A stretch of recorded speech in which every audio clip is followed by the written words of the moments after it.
عمر مرموش بديلا لصلاح في ليفربول زي ما انت سمعت كده. مش بس كده، عقوبات هزيلة جدا جدا جدا من اتحاد الكرة المصري على لاعبي او ثلاثي نادي الزمالك بعد الاحداث. ونادي الزمالك بيضرب بكل القوانين والالتزامات عرض الحائط. اهلا بيكم في استوديو الكوره، والسلام عليكم ورحمه الله وبركاته. فضلا وليس امرا تعمل لايك للفيديو وتعمل شير، ولو انت مش مشترك في القناه تشترك عشان يوصلك كل جديد من استوديو الكوره. أول الأخبار معانا النهاردة هو عن نجم منتخب مصر حاليا، والنجم الأقوى النجم ساطع في أوروبا كلها، عمر مرموش.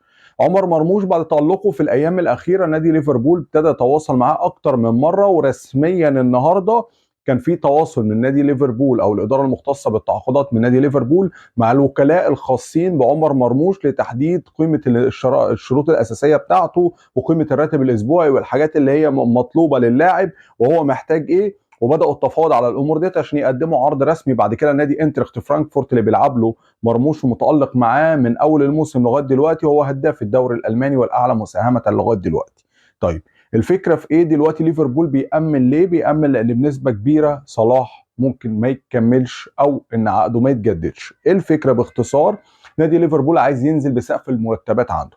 في ثلاثي عقودهم هتنتهي في نهايه الموسم الحالي.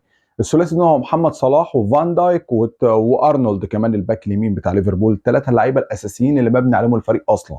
احتماليه ان ليفربول يجدد للثلاثه غير قائمه، ليفربول ممكن يجدد لواحد او اثنين كحد اقصى من الاثنين، لا من الثلاث لاعبين الموجودين، يعني لعيب او اثنين. طيب، صلاح بيبعد عشان موضوع الراتب الخاص بيه، تمام، وبعديه فان دايك عشان السن برضه ومعاملاته، واخر حاجه ارنولد هو رقم واحد بالنسبه لهم لانه 25 سنه، لاعب دولي، لاعب مؤثر، لاعب قوي جدا من غير خلاف. وارنولد اللي بيتابعه مع ليفربول حاليا نادي ريال مدريد ده التعاقد معاه في الصيف اللي جاي.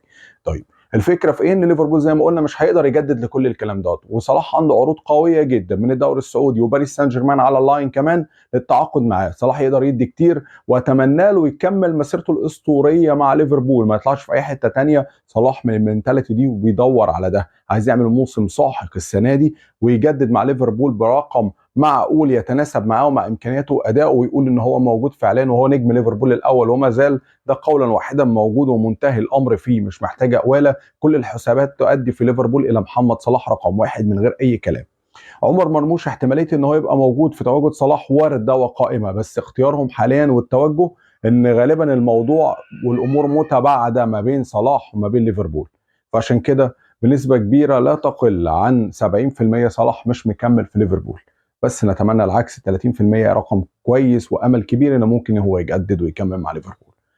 نيجي بقى لقرارات اتحاد الكوره على ثلاثي الزمالك، القرارات اللي كان منتظر تبقى عقوبات حاسمه ترضع الكلام ده، خصوصا بعد الفضايح ومنظر مصر كلها وهو الوسط الرياضي كله والمشجعين وكل الناس في مصر رقبتهم بقت قد السمسمه زي ما بنقول، بسبب الاحداث اللي حصلت في الامارات وتدخل رئيس الامارات شخصيا للعفو عن ثلاثي الزمالك بعد ما اتحكم عليهم بمجموع غرامات 600 الف درهم، وغير على كده كمان حبس لمده شهر كامل. وبان على لعيبه الزمالك اتحلق شعرهم استعدادا للحبس، وكل حاجه كانت تمام لولا تدخل رئيس الامارات بعد تدخل جهات سياديه لحل الامر. وتوعد واختار نادي الزمالك رسميا للقضاء الاماراتي والاتحاد الاماراتي انه هيوقع عقوبات قويه عن اللعيبه. جه اتحاد الكوره مبدئيا راح موقع عقوبات هزيله. هزيله ازاي؟ ايقاف 4 مباريات على كل واحد من الثلاثي وغرامه 20,000 جنيه. ايه التهريج ده؟ حرفيا انتوا بتقولوا للناس ما تحترموش القوانين، بتقولوا ان احنا ضعاف، بتقولوا ان انتوا مش موجودين اصلا على الخريطه.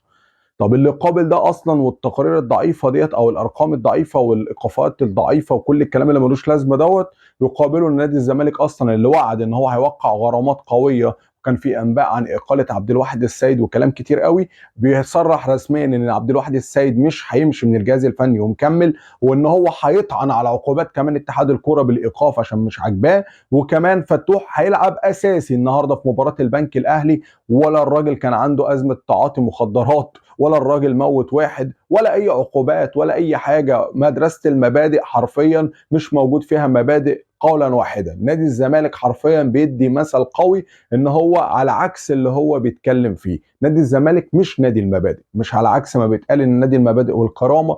هو انت المبادئ بالنسبه لنادي الزمالك تيجي على غير او تحسب على باقي الانديه او اي حد تاني، انما اللعيبه بتاعت نادي الزمالك او اي حد ينتمي لنادي الزمالك محظور عليه؟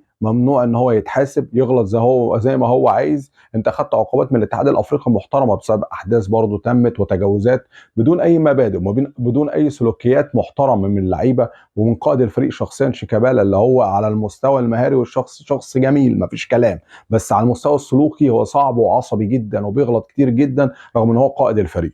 وترجم بقى على كده كل حاجه حصلت عندك من اول السوبر الافريقي، السوبر المصري، وما زلنا احداث فتوح ومكملين ولا اي حاجه.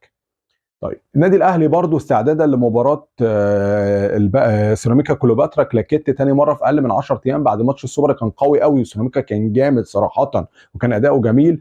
كولر بيشير كده مع الجمهور النادي الاهلي حته كده على ستوري على الانستجرام وهو بيتابع وبيحلل اداء نادي سيراميكا كليوباترا، بيقول ان الراجل بيذاكر وبنحضر للي جاي وتصبحوا على خير. الراجل ما شاء الله يعني مأدي بأداء قوي ومركز، نتمنى ليه ان هو يكمل بنفس القوه. راجل عامل 11 بطوله في موسمين مع النادي الاهلي، راجل حدث ولا حرج، يعني العبقري كولر او دكتور كولر او مستر كولر قول زي ما انت عايز، راجل عمل الكتير.